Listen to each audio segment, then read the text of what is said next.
Hey you guys and gals, welcome back to Learning Watercolor with your host Fordee. Sorry for the short hiatus, I got distracted, but I'm back in full attack, right?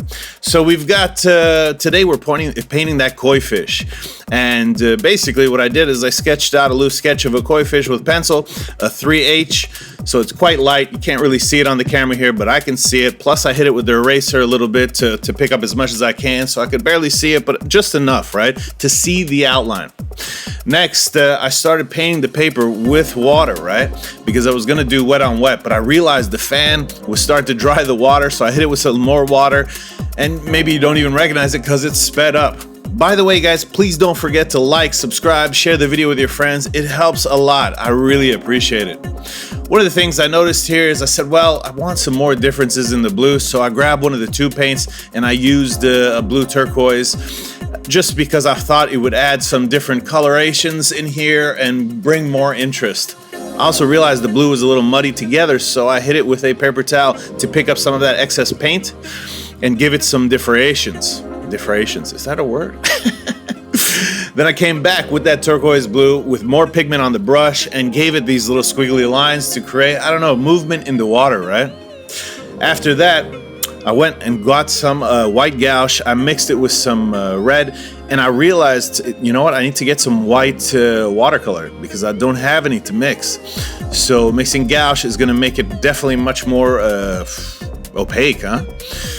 So I painted it with some water to do some wet on wet. I hit it with some of that pinkish color and then cleaned my brush. I said, let's add some of this orange in here, and so that it blends with the red. I came in, I brought some yellow, and this was really the first pass here, right? Also, I didn't leave that much out to have some negative space in there. So I hit it with the paper towel. Not the same as leaving negative space, but it gave some differentiation. And I'm gonna use that as a word, even if it doesn't exist. I should probably look it up, right? Just so I don't sound incredibly stupid. So yeah, now we're just trying to layer in some colors. I brought in some purple. I noticed it was quite light. I would have liked it to be brighter. I do have a purple gouache, but I said, hey, let's try to limit this to mostly watercolor. The only gouache I used was white in this painting. And here I brought in some much darker reds, and I said, hey, let's get crazy, right? Because I guess I wanted that to be the dominant color of the fish, right? I think it contrasts quite well against the background.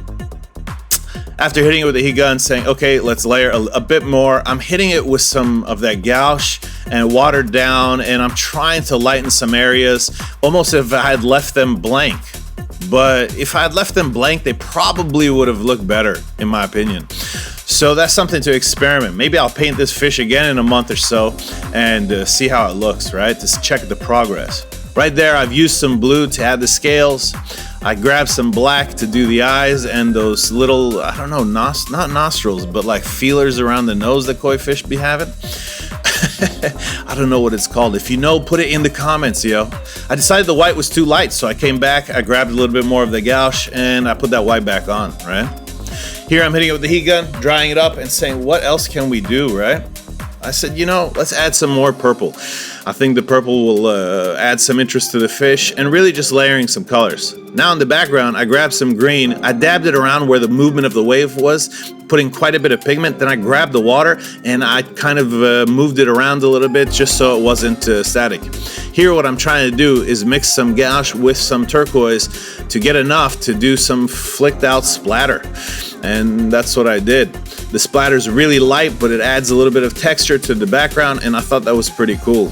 At this point, I hit it with a Posca marker around the nostrils, the bottoms of the eyes, and then I sign it. And here we go, the final product. Guys, I hope you like this painting. Step by step, trying to try different things. Please like, subscribe, and share with your friends. I'm out.